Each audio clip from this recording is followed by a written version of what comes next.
서울 강남의 번화한 거리 한복판에 우뚝 솟은 JM그룹 타워. 55층 펜트하우스에서 이태미는 창가에 서서 맞춤 정장의 소매를 다듬었다. 검은색 슈트는 그의 날카로운 이목구비와 어우러져 권위의 상징처럼 보였다. 통유리 너머로 보이는 시야는 끝없는 빌딩 숲과 번쩍이는 자동차 행렬이었다. 아래쪽 거리에서는 시위대가 모여들고 있었다. 그들의 피켓과 구호 소리가 희미하게 들려왔다. 태미는 커피잔을 들고 창문을 두드리며 냉소 섞인 미소를 지었다. 저런 무리들이 내 회사를 흔들 수 있을까? 결국 숫자 게임일 뿐이야. 매출, 주가, 이익률, 그게 전부지. 그의 사무실은 호화로움의 극치였다.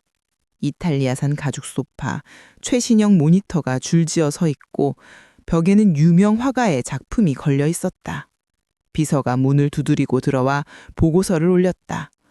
회장님, 노조 시위가 점점 커지고 있습니다. 대응 방안은... 태미는 손을 저으며 말했다. 무시해. 법대로 하면 돼. 계약서에 사인한 건 그들 몫이야. 같은 시간 강북의 낡은 동네. 오지숙은 옥탑방에서 피켓을 들고 거리로 나섰다. 콘크리트 벽이 갈라진 방 안에는 오래된 전기 히터가 연기를 뿜으며 겨우 방을 데우고 있었다. 문은 삐걱거렸고 바닥에는 물이 스며든 흔적이 남아 있었다. 지숙은 시위용 조끼를 입고 전단지를 쥐었다. 손바닥은 피로 물들었고 입술은 추위와 피로로 갈라져 있었다. 그녀는 동료들과 함께 구호를 외쳤다. 비정규직 차별 철폐, 불합리한 계약 철폐, JM그룹은 직원들의 피를 빨아먹는다. 숨을 고르며 고층 빌딩을 올려다보는 그녀의 눈에는 분노가 가득했다. 저 빌딩 꼭대기에서 누군가 자신들을 내려다보고 있을 터였다. 저 사람들은 어떻게 그렇게 쉽게 남의 삶을 흔들 수 있지? 우리처럼 매일 아침 출근해서 뼈 빠지게 일하는데 돈이 많다고 모든 게 용서되는 건가? 그녀의 내면은 답답함으로 가득 찼다. 가족을 부양해야 하는데 매달 불안정한 급여와 해고 위협이 그녀를 짓눌렀다. 두 세계는 하나의 하늘 아래 있었지만 접점은 없었다. 태미는 숫자와 권력의 세계에서 모든 것을 컨트롤한다고 믿었고 지숙은 생존을 위해 매일 싸워야 했다. 하늘은 맑았지만 그 아래의 공기는 긴장으로 물들어 있었다. 태민의 펜트하우스에서는 클래식 음악이 흘러나왔고 지숙의 옥탑방에서는 바람 소리만이 메아리쳤다. 이 대비는 단순한 우연이 아니었다. 사회의 단면을 드러내는 거울처럼 두 사람은 서로를 모른 채 대치하고 있었다. 시위 소음이 점점 커지며 태민의 신경을 긁었다. 그는 책상 위 서류를 밀치고 일어났다. 이 점도 소음도 못 참나. 직접 나가서 좀 조용히 시켜야겠다. 그는 거울 앞에서 넥타이를 고치고 펜트하우스 문을 열었다. 엘리베이터를 타고 내려가는 동안 그의 마음속에는 짜증이 쌓였다. 저런 사람들이 왜 우리 회사를 탓하나? 시장 경제에서 약육강식은 당연한 거잖아. 건물 밖으로 나오자 햇빛이 그의 슈트를 반짝이게 만들었다. 시위대는 그를 발견하고 더 큰 소리로 구호를 외쳤다. 태미는 그 무리 속에서 오지숙을 똑바로 바라보았다. 그녀의 눈빛은 불꽃처럼 타오르고 있었다. 태미는 미소를 지으며 다가갔다. 이러니 인생이 그 모양이지. 내가 아니었으면 어떻게 살았겠소? 우리 회사 덕에 일자리가 생긴 거잖아. 감사할 줄 알아야지. 지숙의 얼굴이 붉어졌다. 그녀는 주먹을 쥐고 앞으로 나섰다. 회장님? 당신 같은 사람이 우리를 착취하면서 그런 소리를 해요? 매일 12시간 노동에 최저임금도 안 되는 돈으로 어떻게 살아요? 당신은 편안한 사무실에서 숫자만 만지작거리지. 지숙은 태민의 멱살을 잡으려 손을 뻗었다.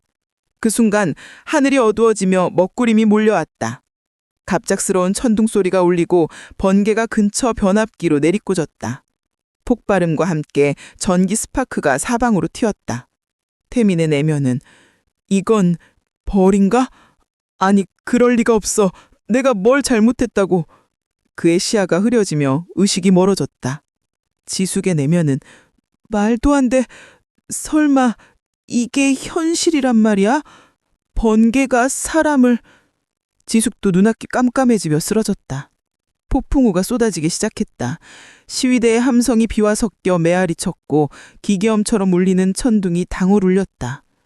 구급차 사이렌이 울리며 두 사람은 병원으로 실려갔다. 이 우연한 만남은 단순한 분노의 충돌이 아니었다. 운명의 시작이었다.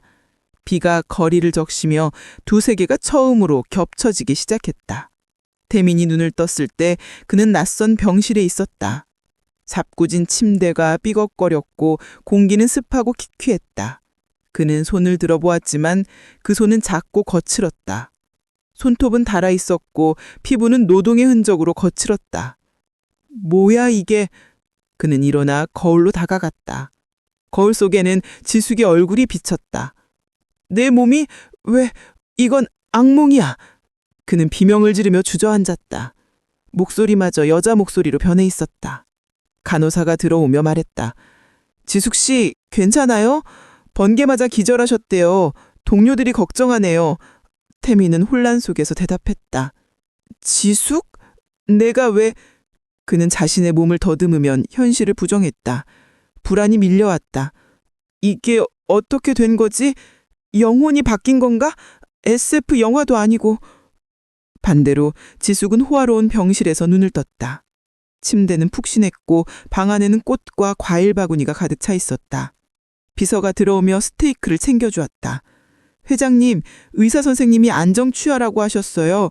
회의는 내일로 미루겠습니다. 지숙은 경악하며 일어났다. 회장님? 이 몸이 태미 씨 몸이라고요? 꿈이야? 어떻게 이런 일이... 그녀는 거울을 보며 자신의 목소리가 남자 목소리로 변한 걸 확인했다. 스마트폰이 울리자 그녀는 떨리는 손으로 받았다. 네, 회장입니다. 두 사람은 서로의 몸에서 느끼는 불안과 답답함이 겹쳤다. 태미는 지숙의 옥탑방으로 돌아가 피로감을 느꼈다. 추운 방, 빈 냉장고, 그리고 다음날 출근해야 한다는 공포. 지숙은 호화로운 회장실에서 압박감을 느꼈다. 끝없는 전화, 서류 더미, 그리고 모든 결정이 회사 운명을 좌우한다는 무게. 이 변화는 단순한 혼란이 아니었다. 서로의 삶을 강제로 체험하게 만드는 거울이었다. 태미는 처음으로 자신의 삶이 얼마나 특권적이었는지 깨달았고 지숙은 권력의 이면을 직시했다. 태미는 지숙의 몸으로 옥탑방 생활을 시작했다. 아침 일찍 일어나 편의점에서 폐기 음식을 주워 끼니를 때웠다. 이게 먹을 수 있는 거야? 어떻게 이런 걸로 버티지? 그는 공장에서 시금잦은 노동을 했다.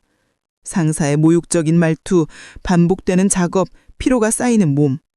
야, 빨리 안 해? 비정규직 주제에.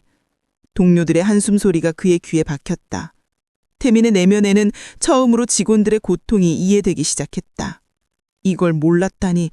내가 숫자로만 봤던 사람들이 이런 삶을 살았어? 내가 얼마나 무심했는가. 반대로 지숙은 회장실에서 하루를 보냈다. 아침에 최고급 스테이크와 와인을 먹었지만 맛도 느껴지지 않았다. 이사회에 참여하며 임원들의 꼰대적 질책을 받았다. 회장님, 이 포시는 위험합니다. 주주들이 반발할 거예요. 그녀는 압박감을 느꼈다. 말 한마디 잘못하면 회사가 흔들린다고? 이건 살인 수준의 스트레스잖아. 돈이 많아도 행복하지 않네. 주주들의 기대, 경쟁사의 위협, 모든 게 그녀의 어깨를 짓눌렀다. 두 사람은 서로의 삶에서 생긴 답답함과 분노를 체감했다. 태미는 밤에 잠을 이루지 못하며 생각했다. 이 몸으로 얼마나 버틸 수 있을까? 지숙은 매일 이걸 견뎠어? 지숙은 호화로운 저녁을 먹으며 외로움을 느꼈다. 친구도 가족도 없이 그냥 돈만 쌓아? 이게 천국인가? 이 체험은 단순한 고통이 아니었다. 이해의 씨앗을 심는 과정이었다. 태미는 직원들의 고통을, 지숙은 경영자의 압박을 처음으로 공감했다. 사회의 양면을 직접 느껴가며 두 사람은 점점 변화하기 시작했다. 몰래 전화를 시도했다. 태미는 지숙이 핸드폰으로 전화를 걸었다. 야, 너 내 몸으로 뭐 하는 거야? 빨리 원래대로 돌려놔. 지숙은 태민의 목소리로 대답했다. 당신이 망쳐놓은 회사 내가 바로잡을 거야. 비정규직 퍼시부터 바꿀 거야. 협력은 없었다. 분노가 폭발했다. 태민은 지숙의 몸으로 노조를 해산시키려 했다. 시위 현장에서 동료들을 설득하려 했지만 그의 전략이 의외로 효율적이라는 평판을 얻었다. 지숙 씨, 네가 말하니 설득력 있어. 회사랑 대화해보자. 지숙은 태민의 몸으로 회사 정책을 바꾸려 이사회를 소집했다. 비정규직을 정규직화합시다. 임원들은 꼰대적 태도로 반발했다. 회장님, 정신 차리세요. 이건 회사 파탄입니다. 답답함과 분노가 겹쳤다. 태민은 옥탑방에서 한숨을 쉬었다. 내 계획이 왜 이렇게 뒤틀려? 지숙은 회장실에서 머리를 쥐었다. 이 꼰대들 때문에 아무것도 못해. 권력이 있어도 무용지물이네. 이 전쟁은 보이지 않는 곳에서 시작되었다. 서로의 의도가 엉키며 예상치 못한 결과가 쌓였다. 태민은 직원들의 시선을 느끼며 불편함을, 지숙은 임원들의 압력을 느끼며 답답함을 더했다. 이 과정에서 두 사람은 서로의 입장을 조금씩 이해하기 시작했지만 아직 갈등은 끝나지 않았다. 태민은 지숙의 삶을 더 깊이 체험했다. 낮은 임금으로 생활비를 계상하며 반복되는 노동에서 피로를 느꼈다. 불안정한 계약 때문에 매일 해고를 두려워했다. 이런 고통을 몰랐다니, 내가 숫자로만 취급했던 사람들이 매일 이걸 겪었어? 내가 얼마나 무심했는가? 그는 동료들과 대화하며 그들의 이야기를 들었다. 지숙아, 회사에서 우리 목소리를 안 들어. 매일 싸워야 해. 지숙은 태민의 몸으로 경영 압박을 느꼈다. 작은 실수 하나가 주가를 떨어뜨릴 수 있었다. 이 책임감이 이렇게 무거울 줄이야. 돈이 많아도 불안하네. 그녀는 밤늦게까지 서류를 검토하며 생각했다. 태민은 매일 이걸 견뎠어? 꼰대처럼 보였지만 나름의 이유가 있었구나. 두 사람은 서로의 삶의 답답함과 경외감을 느꼈다. 태민은 시위 현장에서 자신의 과거를 반성했다. 지숙은 이사회에서 직원들의 고통을 떠올렸다. 이 이해는 점점 깊어졌다. 적의 입장에서 생각하며 두 사람은 변화의 물결을 느꼈다. 분노가 공감으로 서서히 변해갔다.